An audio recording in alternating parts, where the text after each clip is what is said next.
And so that's what really kind of brought me to it. Like I said, one of my Marine buddies reached out to me on a deal. Sadly, we did not do well in that deal. It was one of the things. It's one of those lessons learned. But then again, I went to college, and I spent plenty over there learning lessons. And I think Yeah. to me, this game has been fantastic because once you start getting into real estate, you realize how incredibly creative it is, and there are just so many different ways that you can approach something. You're really searching for that win-win. You're searching for that higher purpose that the real estate entrepreneur is doing. Welcome to the Real Estate Pros Show, where we interview real estate investing professionals from coast to coast, as well as the service providers that serve the real estate investing industry. Our goal is simple: share what's working now to help you improve and scale your business to the next level and meet the pros that can help you get there. Real Estate Pros is powered by Investor Fuel, America's leader in helping real estate investors and professionals build the business you need to live the life you've always dreamed of. Let's start today's show. Property insurance for real estate investors doesn't have to be difficult, but it does need to be there to protect you when you need it. MyInvestorInsurance.com not only provides insurance at 15 to 30% cheaper than traditional agencies, it's built specifically for real estate investors like you. You can set up an account in about 2 minutes, get quotes on properties, turn on and turn off insurance for your fix and flip or rental properties in around 2 minutes without having to talk to anyone directly, all through our portal. There's no better way or faster way to make sure you've got the coverage you need to protect you, and no more lengthy policies either. Once you're set up, you're billed monthly and prorated by the day for however long your policy is active. It's powered by MSI, the third largest independent MGA, with 1.5 million customers and more than $1 billion in cumulative premiums written. Get set up today in about 2 minutes at myinvestorinsurance.com/fuel. Hey folks, welcome back to the show. Today's guest, Eknauth Persaud, is an investor in real estate and also technology who's developed an investment tracker app that gives you all your metrics at a glance. He's based out of the DFW Metro, Arlington in Texas. Eknauth, welcome to the show. Hey, thanks for having me. I appreciate it. And thanks for nailing my name. It's sometimes difficult when people look at the spelling of it, but it's Eknauth, like no pain. So if you didn't run today or work out, then you hopefully ache not. Amen. Amen. Well, it's great to have you on the show here today. And I always like to start off at the top of the show by asking guests how they got into real estate, but you're involved in so much. Where did the entrepreneurial bone come from? Did you always have it? No, it's interesting. I love business tremendously, right? I love business. I love operations. I love, companies, but I did not start this. I got laid off. And so I needed something to do. And so I started consulting, and then kind of one gig led to the next. And then pretty soon I wound up, hiring some people. And I think today we have about 30 folks, but yeah, it wasn't my very first thing I thought I would do. I thought I would take over a business, not start one from scratch, because I realized it would be kind of difficult to start something from scratch. But thankfully, I underestimated the level of difficulty it takes to start something. I heard the CEO of NVIDIA talk about that if I had to do it all over again, I'm not necessarily certain that is worth the mountain that you have to climb. But some of that is helpful. I mean, you don't want to have to be faced with that, entrepreneurial pain every step of the journey. You want to go into it with some level of maybe focused belief that, hey, this is all going to work out come hell or high water. That's absolutely it. Yeah. You got to have you got to be an optimist, and you have to be naive, but very importantly, you got to have faith. And I think that through having the business, if your faith wasn't developed, you certainly learn to do a lot of praying. No question. When we talk about, the software space, oftentimes people are thinking, okay, well, that's in a segment into its own, but you're also a real estate investor. Was that happening simultaneously? Did that happen along the way? When did real estate come into play? Stop living on an island and join the #1 mastermind in America for professional real estate investors. Investor Fuel is a community of hundreds of the nation's top investors working together to build stronger businesses and better lives. In addition to the amazing community of real estate investors acting as a board of advisors for one another, Investor Fuel members have access to 100% funding on purchase and repairs for our members only, a health insurance program, and benefits and discounts that more than pays for the membership of most of our members, meaning it's actually costing you money to not be a member of Investor Fuel. If you're looking to scale your business and build a business that allows you to live the life of your dreams, please visit investorfuel.com today and book a call with our team. It's funny. So taking a step back, I was in the Marine Corps and I enlisted in 1990. I was there in 1990 through 97. And one of the things we always talk about in the Marine Corps is commander's intent. And the concept is if you really want to, like if I wanted to piss you off, I would do it, you tell me. But if I wanted to serve you well, I would try to discern what you need and hopefully anticipate it. And so this concept of commander's intent always kind of played in my head. I felt that was the right way to build systems, to build software. And so that's kind of, we built the company around that. But what happened is one of my Marine buddies reached out to me and he said, hey, there's a multifamily deal. Are you interested in getting involved with it? And so he sent me the PPM, the private placement memorandum. It's a pretty lengthy document and I didn't understand any of it. And it actually excited me because I wanted to dig into it. I wanted to learn more about it. And so as I started learning more about how the model is set up, I realized that there was a system at play as well. And so that's what really kind of brought me to it was like I said, one of my Marine buddies reached out to me on a deal. Sadly, we did not do well in that deal. It was one of the things, it's one of those lessons learned. But then again, I went to college and, I spent plenty over there learning lessons. And I think Yeah. for me, this game has been fantastic because once you start getting into real estate, you realize how incredibly creative it is.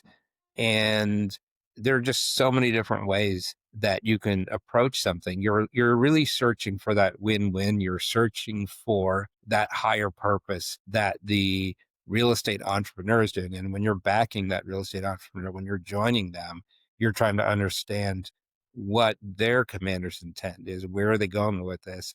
And what kind of role can I play in helping them meet their higher purpose? Sure, sure. Now, when you said PPM, I'm familiar with that in the syndication space. So was that a syndication that you were It invested in? was a syndication, and I was merely, a limited partner. So I didn't have a whole lot of, I didn't have any pull in that, right? I wasn't a general partner. I wasn't really on the cap table for this particular deal. But it didn't. I think what happened is we got in, and we got in a little bit too late. And as interest rates climbed, as the operating expenses went up, as insurance increased, it started to erode what those projections could look like. And then ultimately it was a failure. So as a business, it didn't work out. But That from a, yeah, that same thing is happening right now to a lot of syndicators. So folks who purchase these properties not forecasting in their pro formas for the worst case scenario where like specifically in Texas, you're in DFW, right? There's multifamily properties going up in all the four majors, DFW, Austin, Houston, San Antonio, all over the place. And it starts out with these low rates, but then as a country, interest rates go up. And so they have these ARM rate loans that some cases have doubled, while also there's more multifamily properties available. So rents are not rising at the pace that they thought, in some cases going down. And then on top of this, things are just more expensive. There's just, in general, the cost for labor and repairs basically became cost prohibitive in many cases to be conducting business. And so we're seeing the same thing right now in the multifamily space where there's distress with syndicators themselves, not necessarily with their properties, but with their actual funds. If you're looking for consistent, high-quality leads, look no further than Investor Machine. Investor Machine isn't just another agency. It's the most sophisticated, data-driven lead generation company on the planet for real estate investors, and serves the role of being not just a lead generator for your business, but a marketing partner that is helping you achieve your goals along the way.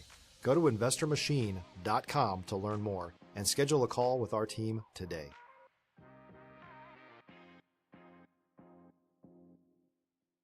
And it happens with fix and flips too, right? So we do a fair amount. Since then, we've gotten involved in a number of private money lending deals. We've probably done about 20 or so private money lending deals to some people that are involved in fix and flip and things like that. I'll tell you one of the things that now some of these go sideways. Okay, so I can give you another bit of advice: is don't invest in Ponzi scheme. So not a good thing. So, but on the real estate side, one of the things I've observed is exactly what you just said. You mentioned the word forecast and being able to help kind of come up with what does that worst case scenario look like, and how do you kind of model what that's going to be. And I realized that a lot of the entrepreneurs who may come to you as a capital partner looking for a private money loan, they come to you and they have their projections and their spreadsheets and they have a deck and they want to walk you through what could happen and even their ideas of here's worst case scenario and here's not. I think I've learned to just do I guess two things. I guess the first is um, really come up with my own model, right? So in a way, I'm doing a little bit of their homework for them by trying to forecast and build out a robust, forecast of what could happen and what could go wrong. And then I think the second thing is to really consider more deeply what their exit plan is. And so if going back, to my service in the Marine Corps and this concept of commander's intent, it's really being able to understand if their purpose is to exit or if their purpose is to turn this into a rental property, then what activities are they either doing now or will be doing shortly after they're capitalized to start working toward that exit event? And if that exit event is I'm going to bring in some renters, what are you doing actively to solicit, to do business development, to market your property so that you almost have pressure from the renter to move into your property. They're almost Right. pressuring you to finish your renovation work so that they can move in, or you have pressure from the buyer who is saying, I'm excited by the property.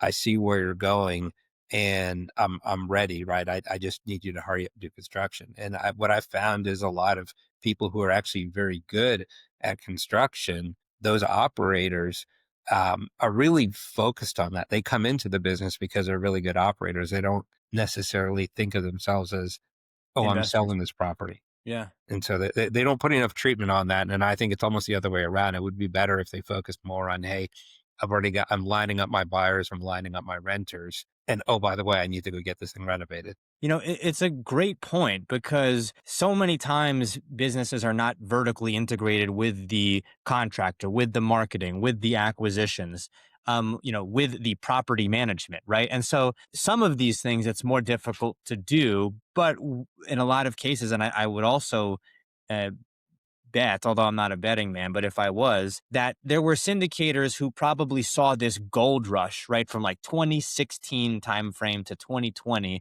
seeing people hit their exits, 2 years earlier than predicted. So they wanted to get in on it. They get in at the top of the market with maybe they're a little bit green and they're thinking, okay, this is going well so far, but then things change and then what do you do? And especially with syndications, you have quite a bit of responsibility, right? So it's not just as simple as, okay, well, we're going to change our exit strategy.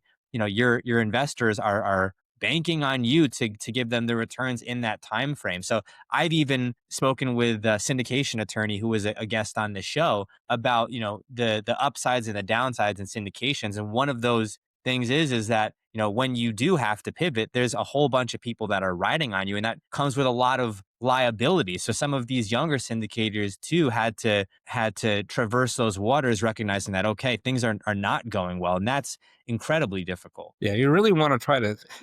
Here's my thing. I want to step in to help in any way I can. Can I step in to help? Can I be involved? Can I help with the forecasting? Can I ask good questions? Can I help you exit the property? And I think to me, like so, and you'd mentioned earlier that I'm kind of. I guess maybe I even though my name is Eknauth, pronounced like no pain, maybe I do like a lot of pain because I'm involved in three different businesses now, right? And one of them is definitely on the investment side. But one of the investments I do is a little bit with technology venture capital, right? And so when you're putting your funds into a technology venture capital fund, it is very similar to putting it into a syndication, right? You don't have a lot of influence. You don't have any, operational, you have limitations for your operational value add.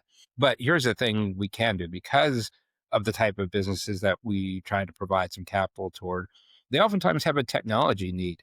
And so my favorite deals are ones where we can bring in not just capital, but technology. And so how do we now help those businesses operate either more cost effectively? Maybe we can consolidate some of the software that they have together. Maybe we can lower their operating expenses by enabling them to, we have a model to rent custom software. So you can get your software highly personalized to your operations at a fraction of the cost of building it. And so now we can come in and say, okay, we are not just a capital partner, but can we help on the operating side? Can we lower those Sure. operating expenses? Can we make the business more effective through something else we bring to the table?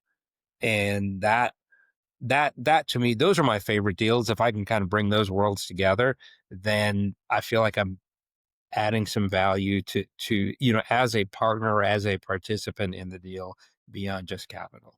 If you're a new or newer real estate investor looking to launch or grow your real estate investing business, please check out Investor Fuel Club.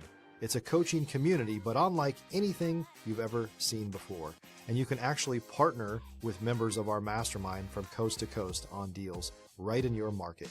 There's no better opportunity to build a consistent business than to literally partner with pros to help you avoid costly mistakes, avoid the need for capital to do deals, and help you eliminate your fears as you're starting your business. Learn more about Investor Fuel Club at investorfuel.com/club. I want to, if we can, get a little bit granular here and talk about some of the ways where you're able to add value through technology. I can imagine that on a multifamily deal or acquisitions, there's so many moving pieces involved there. Can you give us an idea of what some of the ways where you're able to add value through technology? Sure. I think the our world is WIP, all right? So work in process, right? So what is work in process, right? So imagine for some customers, you've got like a stack of purchase orders, right? A set of things that you're about to do. And then you have some activities that you carry out, and then you're hoping that you get to this end state. And so if you ask a lot of businesses, particularly I'll pick on ones in construction or field services, a lot of times they're projecting what it will cost to do a particular renovation activity. And so all along the way, things happen. And so are you updating your forecast? Are you doing a recast? Are you making adjustments to be able to see where am I going to land when this gets done? And I think what happens is for a lot of people, they might put together a game plan that says, I think if I do these activities, I'm going to land here. But what happens is along the way, things happen. And here's the key. People talk about real time as if it's like a thing that you should have. And I would argue you do not want real time information. You want on time information. Because if you get real time information, you're inundated, you're flooded. It's way too much stuff. It's like going into Chat GPT and you get this really long response. I'm like, please, I'm getting tired head. I need Chat GPT to read my Chat GPT response. So if you get overwhelmed with real time information, that's not what you want. What you want is information early enough that you can take corrective action on. And so to Absolutely. us, when we look at sort of things like how can we help on a construction side, is that work in process management. If it's an industrial company like a distribution company or a manufacturer, they certainly have a set of work activities that it is really the set of work activities that happen from the day you kind of start work and to the time when you either get paid or figure out what something costs. It's all of that icky part in the middle that not only do you want visibility on, but you want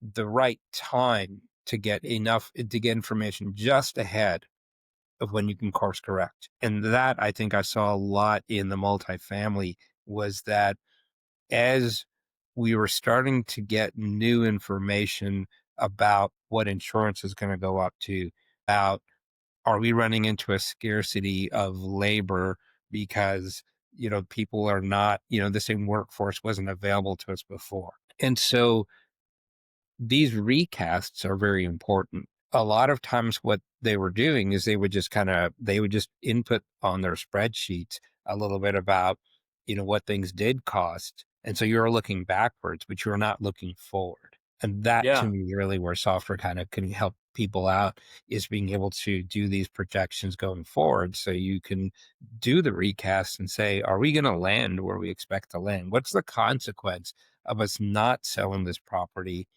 in 8 months after we're finished the renovation? What are the So, carrying and costs going to be, and can I afford it?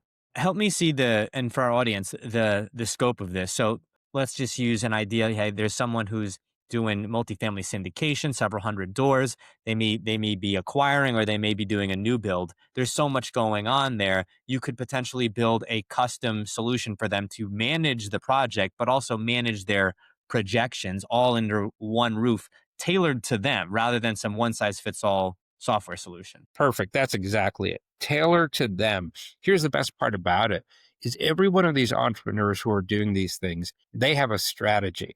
They have something very specific that they do really well. There's a reason people choose them instead of someone else. So if you can kind of drill into that and you build something around their excellence, that's really what you're trying to do. And that's the part that we love the most. And so when we built rentmysoftware.com, the entire idea was to create something so flexible that we could wrap it around someone's strategy and build it exactly tailored toward how they're going to execute on their game plan. So this is some pretty cutting edge conversation that we're having here. I mean, I can think of, once you get to a certain size, you're going to want to have every advantage and metric tracked that you can, like what you don't, measure, you can't manage, right? Right. So when you're looking at deals that are hundreds of doors and projects that are like, year and a half, 2 years or more of construction time plus permitting, is this something that there's tremendous demand for a custom solution, or are you bringing something to the market that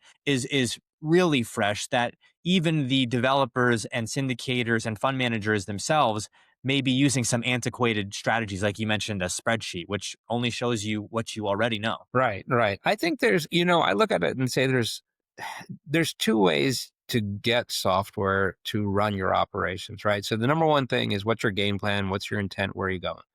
That's number one. And then how do you get there? What's going to help you get there? Well, you can either buy software products. And, historically, we've told people, if you can't buy a system, we can build it. But now we can say, if you can't buy a system, we can build it. If you can't afford to have it built, we can rent it. So we believe this is the third way of acquiring custom software. And it's custom software at a fraction of the price of having to build it from scratch. And what has kept people away from really creating a system that follows their strategy as well as the way they want to execute. What's kept people away from that is the expense of building something from scratch, because they will take a collection of products, they will try to string them together. You'll use spreadsheets, like you said, to glue the different products together. But it's never quite what they want. And here's the funny part: it's actually more expensive to do that than to build it or to rent custom. Because once you rent custom, then you could have it the way you want. The way we deliver our software is there are no per seat charges. So it's unlimited users, unlimited sites, unlimited locations. There's no limitations on it. What we're trying to do is figure out what is what is an element of your strategy that we can execute on right now, build it small, and then we can grow, because it is programmable, it is customizable.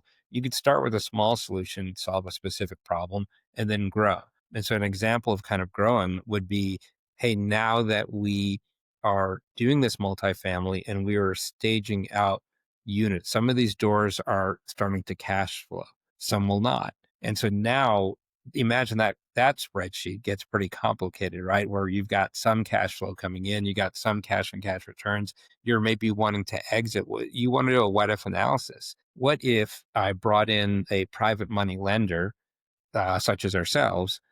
A private money lender like our family office is going to be at a higher interest rate than an institutional lender. And so you'll say, okay, how do I exit those people? How do I get rid of Eknauth? And, how do I kind of move things around to be able to exit him? And what would that look like? And so those are the kind of fun things that you want to be able to do. And that's a more sophisticated ask. But in the beginning, it could be a simple enough system where you're keeping track of all of your subcontractors, the materials, the parts, did things arrive? Am I tracking, my daily work reports? Am I getting visibility as to did they break something while they're on the job site?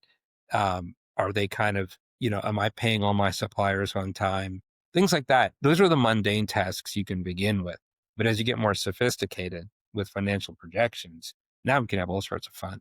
At least I I've think got it's fun. a granular question from the single family side. I know this isn't necessarily the use case for this, but is there? Do you know if there's anyone in the single family space, or could you use what you're doing with Rent My Software here in this instance, where you're a single family investor, you're doing, let's say, 50 plus flips a year, and you're wanting to conduct management of those flips. You're wanting to do outreach, maybe incorporate AI into that, but you're also wanting to see, hey, where are the deals coming from, and be able to analyze which lead sources work the best. I think right now there's a lot of people in the single family space who are just kind of not throwing paint at the wall, but they're using like the shotgun method. Let's spray out and figure out what works, and then we're going to go attack there. But without this project management mindset in many cases to it. Do you think that there's a solution there that could benefit people to handle some of these spinning plates? I agree. There is. And in fact, if you're doing, 10 or so, I think that's about the point where you really should start looking. I mean, this is where I think we can start helping, in my opinion, right? Like, I think if you're doing 10 or more a year, then I think we're a candidate solution, because the interesting thing is your problems are still the same, whether you have 10 or 50, right? It doesn't, it's the same concept. It's just, it does become more complicated and it's harder to keep track of. I'll pick on something, on just a personal problem, right? Like that we had was I was trying to use spreadsheets to track who owed us how much money and when, because I mentioned that we do some private money lending. And so, so I was doing spreadsheets, who owes us how much and when, and it got a little overwhelming after, I had like maybe 8 or 9 of these. And so then I realized, wait, I own a software company. I should ask these guys if they can build something. So I go to our guy, I go to James, and I'm like, hey man, here's kind of what I'm running into. What do you think? And so he put together a team here, and like I said, we're all kind of made in USA. So I can just go into the room down the conference room and show him what I'm dealing with and say, "Can you help?" And he's like, "Well, yeah. I mean, that we built software, we could do this." And it allows us to kind of figure out who owes us how much and when. And then so we put in the notifications and the reminders, and we get all sorts of different data. We get tax related data. It's a small thing, but it allows us to solve a piece of that problem, and it's scalable, so that if Yeah, we do go right. from, you know, we have, probably about 20, less than 25 deals active right now. And, if we grow, we can just add more. And now we are. And the greatness about AI is that as you start getting more active, people send you deals all the time. And so I was at a conference in Orlando the other day. If you're familiar with Private Money Club and Chris Nogle and those guys, they had an event in Orlando. Someone was proposing a deal. They put it up on the projector. I just grabbed my phone, took a picture of it, and uploaded it to AI and said, hey, can you calculate the internal rate of return on Yeah. investment term and all that? So it does all the math for me, and which is great because I don't have to like type it into a spreadsheet and figure it out. Right. And so I could take a bunch of prospective deals and just take pictures and then file upload to our AI, and then it figures it out. I mean, the ways that people can not just save themselves time, but also consider, risks that maybe they are intentionally avoiding. Like what probably happened going back to the top of the show with some of these multifamily deals. Maybe even, in that first one, right? If Rent My Software was around in 1995, right? We might have been having a different discussion about that first deal. But it's interesting because oftentimes, especially as investors and folks who work with investors, we fall into this idea that I'm going to do this. I'm going to stay in this box. I'm only going to look at off market properties. I'm only going to, make offers, cash offers. I'm only going to do seller finance. And I tend to think that that's where people can run into trouble really, is when markets shift your strategy that worked for the last 3 years might stop working right now. And, that's where these tools can really help accelerate and help you avoid some of those, you know, black swan events and things that could potentially take out your business. No, let's pivot here. Maybe it's not the exact same offers that we're making. Maybe we're not in the exact same vertical, but we can take this skill set here and pivot over here. That's fantastic. That what if analysis is incredibly important. If you can look at something and say, these are different options, these are different ways I can pursue it. I love the way people put together notes and the creative way in which sometimes people will sell off part of a note, do parcels and things like that. There are so many creative ways to put together a win-win situation. And I think like I said, a lot of it comes down to your strategy. Like, how can I put this deal together that I can be a successful participant, and I can, most importantly, whoever's team I'm part of, right? Because I look at ourselves very much as an investor, we're part of a team. So where are they trying to go? What's their end game? And how do we help? And so if we can kind of find ways to help them out and say, can we help you model this better? Can we look at a different scenario? And maybe not better, but just different ideas. Can we trade ideas? And what I love about this space, and I love about your community, is that you have a lot of people that they ask questions and they're open to learning. Yeah, very true. And that's what I love, is that everyone, asks, everyone is just there's a natural curiosity that comes in the community. And there's a willingness to help each other out, because I know that sometimes if I run into a really good opportunity that I cannot participate because everything we have is deployed, I'll talk to a friend about it and say, hey, here's something that I'm looking at. This is kind of my criteria. Then let's talk about your criteria if this is a fit. And if you want to kind of dig into it together, we can. But I want to help them because they're in a position at that time to be able to take advantage of something. And that's a lot of what your community is, right? That's a lot of Investor Fuel, is just that helping each other out to just find good deals and be successful, because there's this idea of, it's not a fixed pie. It's like an infinite pie. There's many slices as you want in the pie. And that mentality is so baked into the culture. It's about being a go-giver. I think, what's interesting about real estate is, for the most part, although you have some people who are W-2 in real estate, it's filled with many people who are trying to find deals because that's how they're surviving, right? And so whether you're a realtor, whether you're an investor, whether you're a lender, everyone's looking for deals. So if you just decide, hey, I'm not going to share any information with anybody, you're also going to not have to talk to anybody. You're limiting your lead sources. So, it's one of these businesses where you have to be able and capable of reaching out to people and sharing. Because if you don't do that, you're shutting yourself off. We are coming up on time here, though, Eknauth. I know you're involved in so much. Where can our audience go if they're interested in reaching out to you about a deal or a technology solution that they may have a question about and would like to reach out to you or your team? Thank you. Yeah, I'll tell you the easiest way is rentmysoftware.com, R-E-N-T, mysoftware.com. That's the quickest way. Hit that contact form, you'll find it.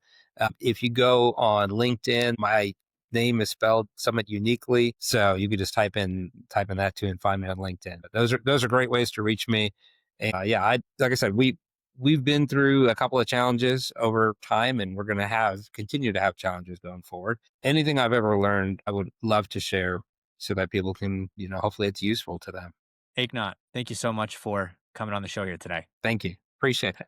Thanks for joining us for today's show. You can learn more about the amazing benefits of the Investor Fuel Mastermind community, including surrounding yourself with hundreds of other rock stars, 100% financing on your deals, and members-only discounts from vendors you're likely already using that, as a member of Investor Fuel, will save you more than the cost of your membership. Visit investorfuel.com to learn more. You can also check out the show's notes for access to free resources, how to get access to world-class lead generation, and even how to work with me directly one-on-one. Don't forget to subscribe so you never miss another episode. See you on the next show.